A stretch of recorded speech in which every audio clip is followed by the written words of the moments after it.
tentative. Oh, there he is. Okay. We got Bonefish and Tarpon Trust Vice President Kelly Ralston, and it's an honor to be here today. We've just had earlier this week the ribbon cutting for the C-43 reservoir, which is something that a lot of people have been hoping to see for many years.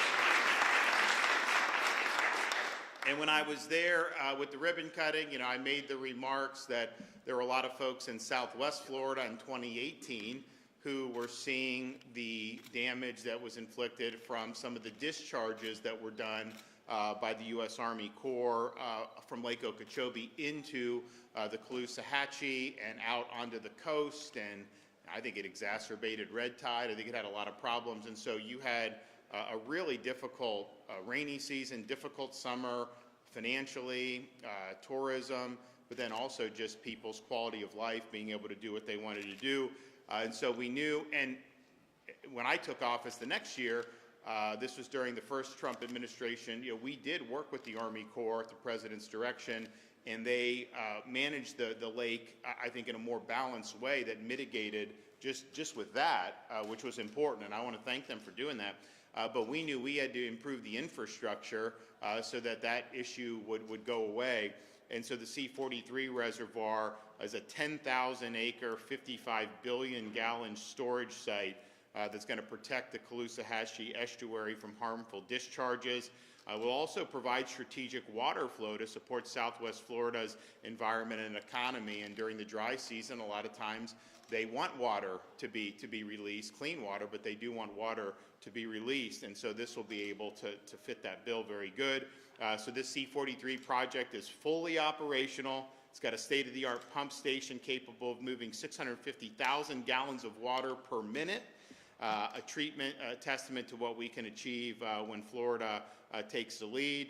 And while the C-43 is a major milestone for Southwest Florida, it's one of just a broader restoration effort that includes major projects such as the EAA reservoir south of Lake Okeechobee. And of course, we did the C-44 reservoir east of Lake Okeechobee many years ago. So since 2019, we have completed or made substantial progress on more than 75 Everglades restoration projects. And so that's a huge momentum.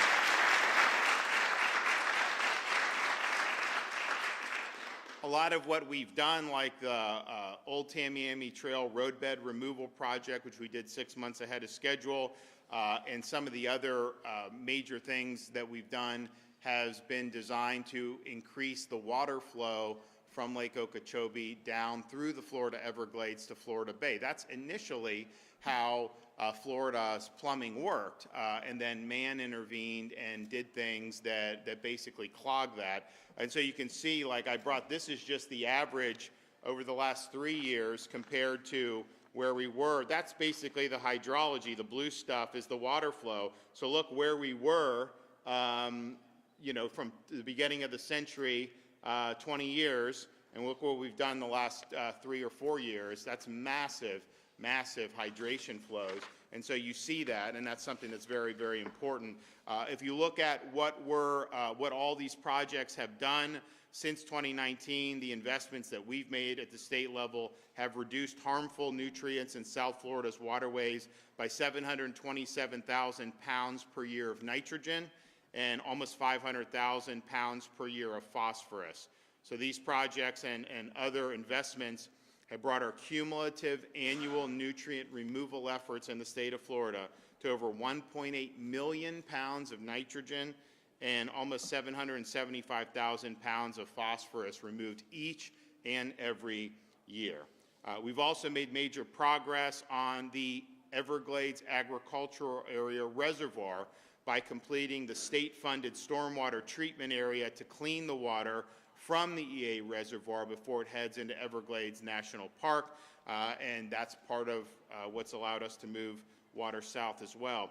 So we are in a situation where a lot of this developed over 100 years.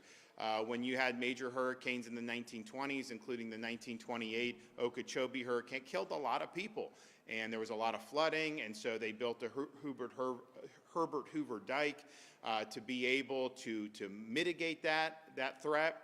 And then when they did the Tamiami Trail, it was basically a roadway across, and that served as basically a dam so that water was not able to go all the way through the Everglades down to Florida Bay. So our projects are trying to re-engineer really what God intended for how this is supposed to work. And we've had a lot of great success by doing it, but this EAA reservoir is a really important component of it. The reservoir will be larger once it's built than Manhattan. And when operational, it will deliver between 270 to 470 billion gallons of clean fresh water to the Everglades and Florida Bay every year. Reservoir will also supply fresh water for Biscayne Aquifer, which is the source of drinking water for many in South Florida. So improving water quality in South Florida doesn't just protect the environment, it also strengthens our economy and boosts confidence in real estate, and recreational access is enhanced. So this is really a win-win situation. Now the reality is on this EAA reservoir, it's federal and state. And, you know, I said this from the time I was governor, we are not just going to say federal government needs to do our work for us. So we've done the opposite. We've gone above and beyond on these projects than any other state in the country has done. This is the largest environmental restoration in America and maybe even in the world. And Florida has led on that. We've put our money where our mouth is. When we've sought federal support, it's not to displace our responsibility, it's to supplement and to complement what we're doing. So we have a great record of doing that. So it's a lot easier for me to go ask the federal government to maybe do better in some areas, because we obviously are committed to this. And the reality is over the last 4 years prior to the start of the second Trump administration, this stuff hit the skids on the federal side. We had this push from the late 2020s completion for the federal component to then not even be scheduled to complete till 2034. That is contrary to how Florida always pushes to try to get these things done as quickly as possible. And when there's a hiccup in the road, you had problems with C-43. South Florida Water Management fired the contractor, brought in somebody else, and got the job done. So we really want to focus on results. But we didn't have any real cooperation, certainly from the Biden White House. I had no relationship with the auto pen at all as governor of Florida. They did not want to give me, they didn't want to help me with that. And so you had this slide, and it slid to the right in ways that are going to just cause folks to continue to experience delays. So I spoke with the president about this even before he took office. He's like, hey, how can I help? And I was like, well, this is one thing. You guys have funding for this. Delegate responsibility for us to bring some of these projects to completion on the Everglades. And he was all about it. When he was down here for the Alligator Alcatraz, this came up, and he said it's going to happen. And I got to give credit to the Department of the Army. They've worked really, really closely with us to be able to get us to where we are here today. So, I am proud to announce that the state of Florida and the Department of the Army have reached a new agreement to accelerate the restoration of America's Everglades and to expedite the completion of the EAA reservoir.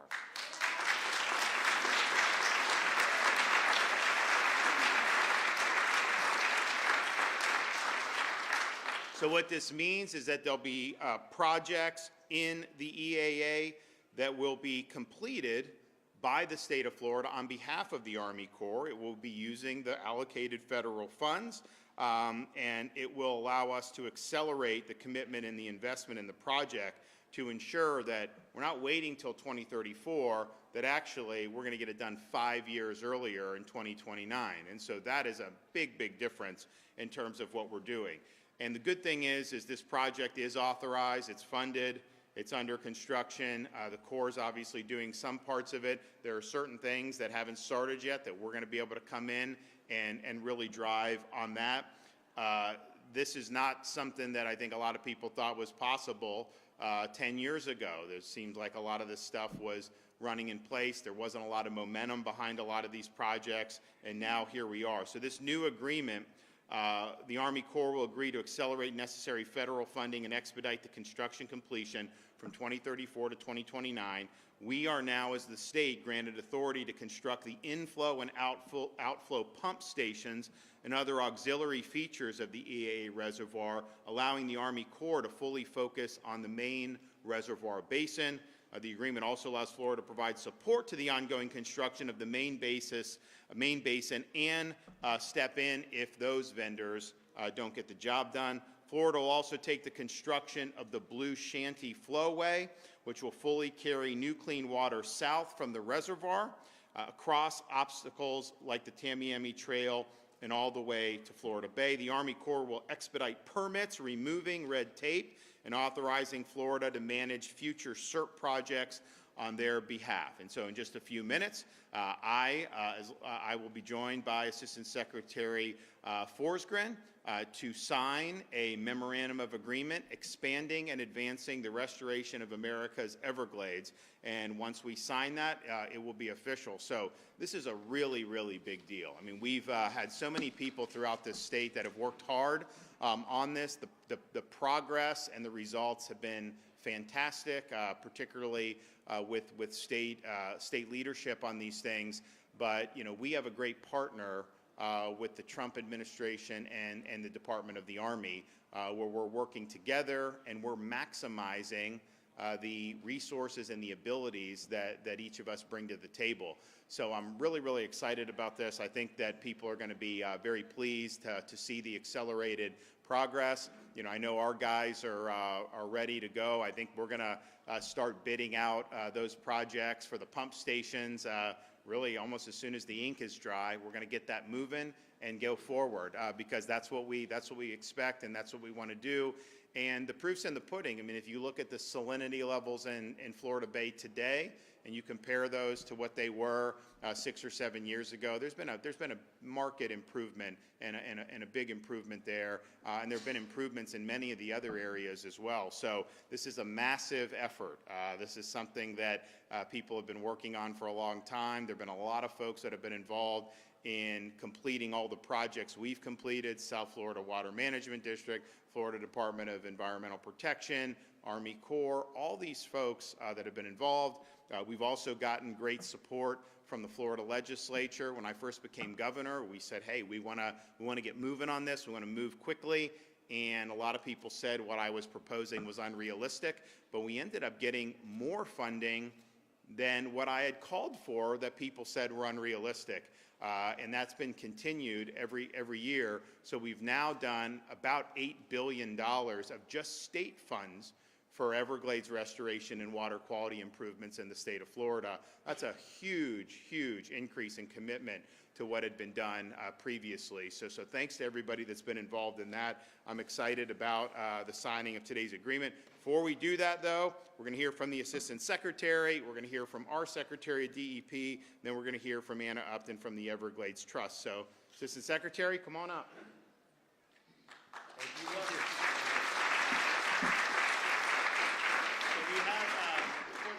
So this is kind of before where the flow was blocked, discharges, and then what you're ending up with.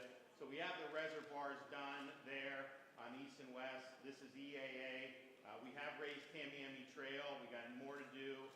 So you're going to see, you already are seeing increased hydrology, but you're going to see that. And so that's really, what we're doing. That's a massive project to be able to do all that.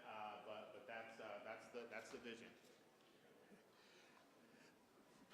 Well, I don't have much left to say. The governor has said in much more articulate way than I ever could the importance of this project, this effort to restore one of the planet's most important ecosystems, and while protecting the lives of many of Floridians and ensuring safe drinking water.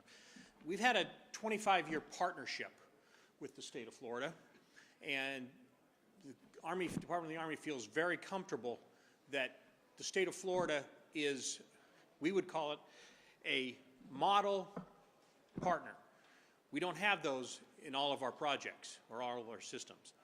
But the state of Florida has proven that it is a model partner and a pretty effective builder on their own rights. And so we are ecstatic to be doubling down today on that partnership with the commitment to continue and accelerate the rehydration of the Everglades and Florida Bay. We, like I said, the governor has already articulated all the numbers, so I'm going to throw those out.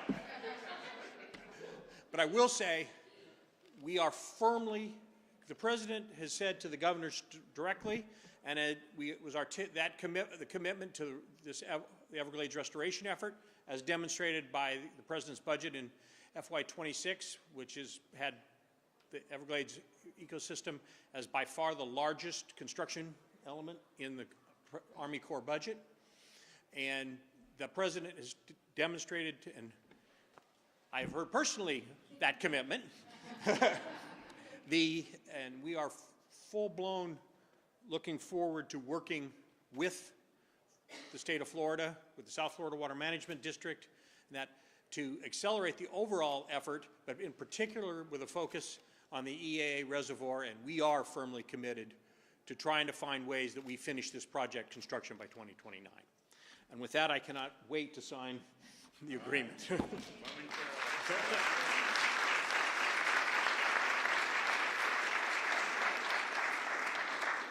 Good morning. Thank you, Governor. Thank you, Assistant Secretary. I'm Alexis Lambert, and it's my honor to serve as the Secretary for the Florida Department of Environmental Protection. First, I would like to express my gratitude to the Governor for his steadfast support for Florida's environmental priorities, especially the Everglades. And what a banner week it has been for Florida's environment. On Tuesday, I was excited to join Governor DeSantis and many of you in this room today as we celebrated the completion of the C-43 reservoir. Throughout the week, we've gathered here with our partners at the 39th Annual Environmental Permitting Summer School to share ideas and continue advancing our mission to protect Florida's environment while supporting our business community and our economy. And now, I'm thrilled to culminate the week with the inking of this agreement that will usher in a new era in Everglades restoration. Floridians understand the Everglades better than anyone else. We live, work, and recreate here, and we are committed to the land and the water that sustains this. We have the experience, the urgency, and the determination to get the job done. Florida has proven it can manage restoration projects efficiently, saving both time and money. We appreciate our federal partnership, and while the structure of this partnership is evolving with the inking of this MOU, our goal remains aligned: restoring America's Everglades. Thank you, Governor, for your leadership and your unwavering commitment to Everglades restoration.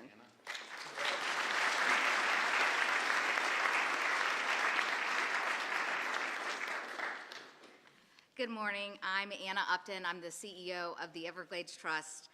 What a great week we've had for Everglades restoration. You know, earlier this week, we cut the ribbon on the C-43 reservoir, and with today's announcement, we are one step closer to the crown jewel of Everglades restoration, the EAA reservoir, becoming a reality. Governor DeSantis has been laser focused on sending more water south to the Everglades, all the way down to Florida Bay, and helping reduce those harmful discharges to our coastal estuaries. And the EAA reservoir does both. And we are so excited about strengthening this collaboration between the state and federal government to deliver results sooner for Floridians and America's Everglades. President Teddy Roosevelt once said, "The credit belongs to the man in the arena, to the one who strives valiantly and dares greatly." Governor DeSantis, that's exactly what you are doing here today. And on behalf of America's Everglades, we thank you. So we're going to sign it. I don't know if people want to come up. I know some folks are going to be and flank us, and we'll make it official.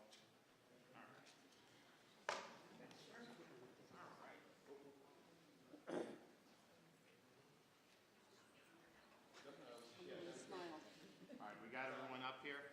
Okay, so we'll do. Today's date is the what? The 18th.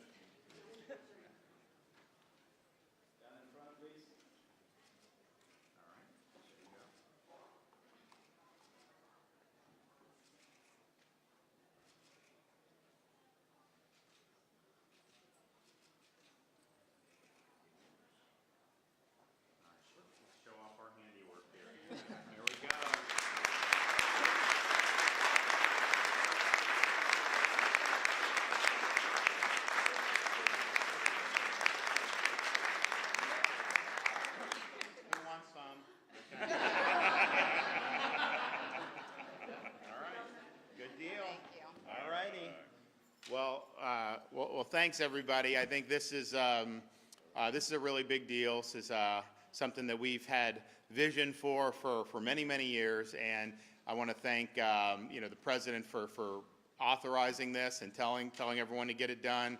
I want to thank the Department of the Army for their really positive relationship that they've built with the state of Florida. Thanks to our Department of Environmental Protection and the South Florida Water Management District for really working hard. So we've got a great pathway here to make real significant progress much quicker than we did at this time last year. And so now it's like we always do, we got to get it done. So we will be doing that and working very hard going forward. Okay, is there any questions? Media, yeah. Yes, sir.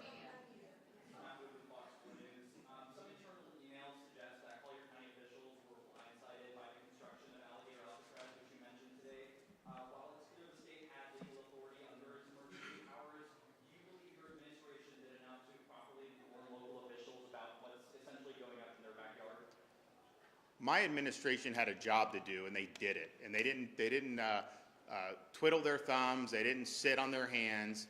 They constructed a processing and deportation facility in a week. How many other places, other states would have been able to get that done? So they were mission focused. They did it.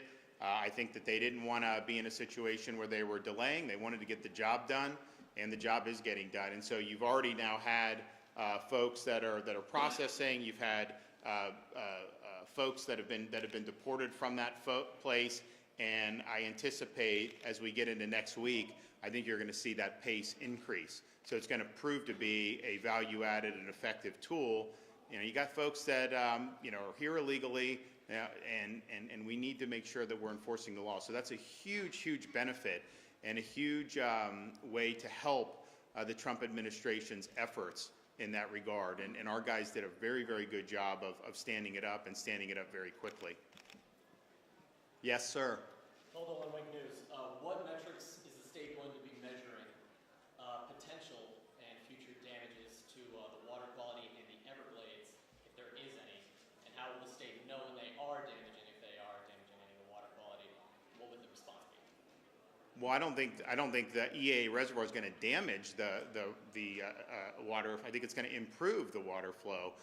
That's just what you have to do. Now, they're obviously building the reservoir, but I don't think that building the reservoir is going to cause problems. And obviously, they treat everything well. But when you improve, so just when we did the Tamiami Trail, I mean, massive amounts of water now can go all the way south. That will be finished all the way up to the Dade-Collier line.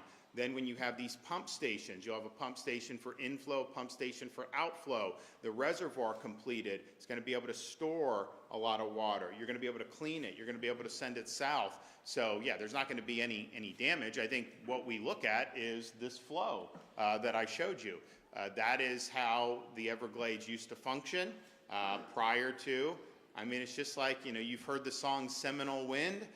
They talk about how, man kind of came in and changed things. And there were reasons for that. It wasn't like they were trying to be harmful. I think that they were responding to flood threats and some other things that had happened. And obviously the state was moving forward from some of that.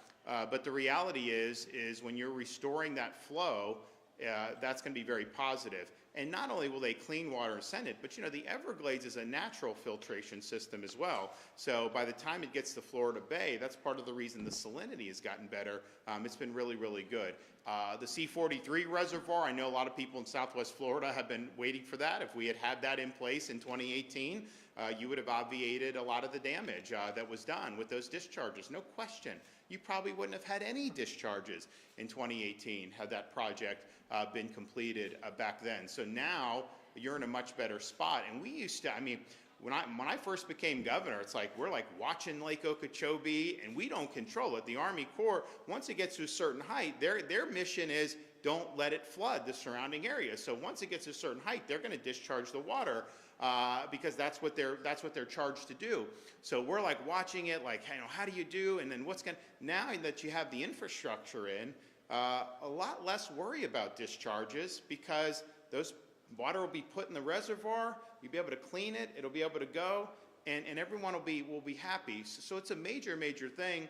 And you know, the C44 reservoir on the eastern side of Lake Okeechobee, we did that very good. I know we've had some issues, you know, working with the Corps in the past on that. I think we'll probably be fine going forward.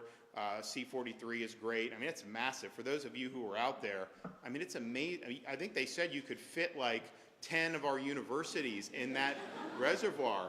Like, I mean, seriously, all their campuses would fit on that. So that's, I think, what Florida, and part of it is, yes, we want to make sure that we're increasing the water flow south and restoring the natural ecosystem. But, you know, our coastal residents, when that stuff gets discharged, if it's not clean water, it gets in there, you know, it creates a lot of problems in the canals. It creates problems for fishing, creates problems for other recreation, it creates problems for tourism. So it's a really big deal. So none of the stuff that we're going to be doing with the Army Corps is going to hinder that. It's going to be a big benefit to that for sure. Yes. Hi, I'm Foster, USA Today Network, Florida. We talk about alligator alcatraz, and it's been said it's temporary. So the question is, when we're talking about environment, about the possibility that it would harm Big Cypress National Preserve. But that's not true. And I mean, you said it's not true, but you said it's temporary as well. So when is it going to be packed up and sent out of there so that it doesn't harm the area? well, it's not going to. This is an existing airport. It's existing concrete. They're not doing anything outside of that footprint, and they have a lot of great plans for how they handle everything that happens, and so that's just not an issue. But it's temporary because the reason why we're doing it is because DHS does not have enough space to process, detain, and then deport the aliens, the illegal aliens that are being apprehended, not just in Florida, but throughout the country. There's a chronic shortage of space to be able to do it. You know, a lot of people, the media will say, oh, they're not getting due process. No, the whole reason why you have these things put up is because there is a process that the federal government has to go through. I can tell you a lot of other countries would never go through any of this process. So they're doing that. So they now have an influx of cash, and so they're going to be increasing their ability to be able to do it. So look, what I would prefer as governor is, yes, we're going to be working. All law enforcement agencies in Florida are required to work with DHS to enforce immigration law and assist with deportations. But I would love for that to be, our guys are out on task force, our highway patrol are picking people up, we're doing what needs to be, and then turn over to DHS, and then they handle everything from there. From a governor's perspective, I would much rather that be the case. The reality is, after 4 years of Biden really decimating ICE and DHS, they don't have near the resources that they need. And so the number one thing when we would talk to people like Tom Homan, okay, what do we need to do? Because, you know, the border was great to shut down, but the interior enforcement, it's hard to get that going. What do you need? Well, we want cooperation, but we also want to be able to have space. So we can't use all of our jails in Florida for this because we actually have criminal, U.S. citizen criminals that have to be held accountable. And that's the main focus of that. That's a criminal justice system. That's different than an immigration enforcement. So we've expanded this. We also have grant money from the bill I signed earlier where sheriffs and police can do some expansion on their own if they want to. And I think you're going to see some that are going to do that. We're going to be processing some of this soon.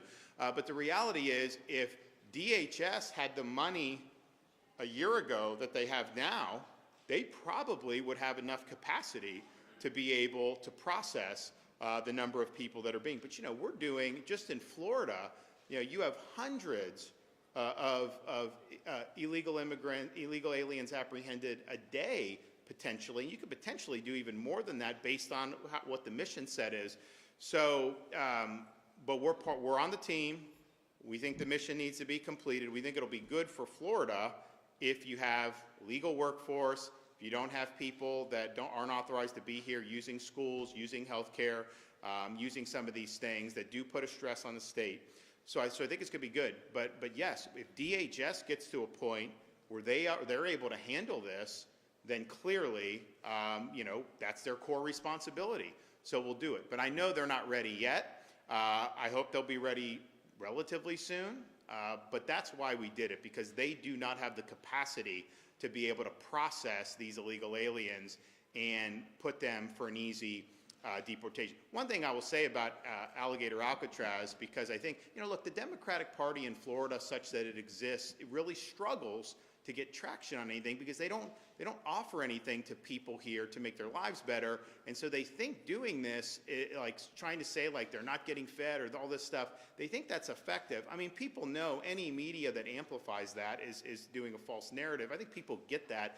But the interesting thing about this, what I don't hear people talking about, if somebody's here illegally and DHS sends them to Alligator Alcatraz, when they get processed, the first thing that happens is they are offered an all-expense-paid trip back to their home country.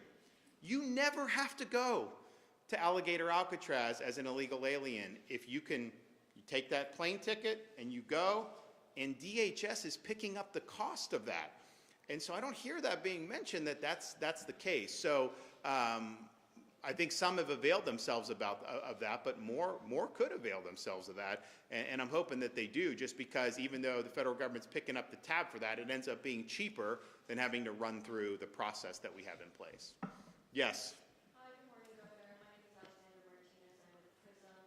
And my question for you is, we talked about the environmental impact. Are there any reviews being done to safeguard the impacts of Alligator Alcatraz on the Everglades, given your administration's commitment to environmental responsibility? Well, if you go on there, it's a facility. There's concrete. There's like a fence line, and they're doing the operations. They take the wastewater out and they truck it out. They bring in potable water, and that's just how they manage it. So there's not anything that's going on that is going to be impactful in any type of significant way. And that obviously, the fact that they had this facility there, or the runway and everything there, was the reason why we did it. We would not have created this out of whole cloth, but it's there.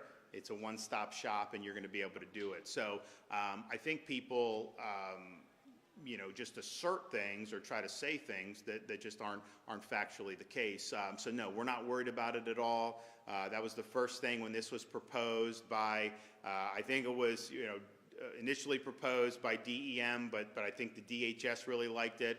And it's like, okay, well, what does that mean for this? And they're like, no, it's not gonna mean anything. And they're literally only operating on the existing footprint, because there's grass in the middle of the airport. They're not even using that. They're just using that. And someone's like, oh, I took a satellite image. You did that. They were on this patch of grass. No, it was like grass had grown over the concrete, so they just cleared it off and they used the concrete. Literally, they're on the existing footprint of what had been there, and they're doing it very well. Another thing I hear about is they're complaining about the food.